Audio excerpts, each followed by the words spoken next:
دعا قبول کیوں نہیں ہوتی؟ ہم بعض اوقات لوگ کہتے ہیں ہم نے مکہ شریف میں جا کے دعا کی، ہم نے فلاں مزار شریف میں جا کر دعا کی، ہم نے فلاں بزرگ سے دعا کروائی، مگر دعا ہی قبول نہیں ہو رہی۔ کیا ریزن ہے اس کے پیچھے؟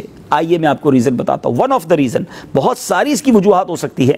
ایک بار حضرت موسیٰ علیہ نبینا علیہ الصلوۃ والسلام نے ایک شخص کو دیکھا، زارو کتار رو رہا ہے اور اللہ کی بارگاہ میں گڑ گڑا کر پکار رہا ہے، یا ربی یا ربی یا ربی۔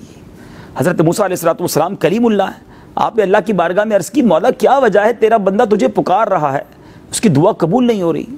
سنیے ارشاد ربانی ہوتا ہے، اے موسیٰ، یہ شخص اتنا روئے کہ روتے روتے مر جائے، اور اتنے ہاتھ بلند کرے کہ ہاتھ آسمانوں تک پہنچ جائیں۔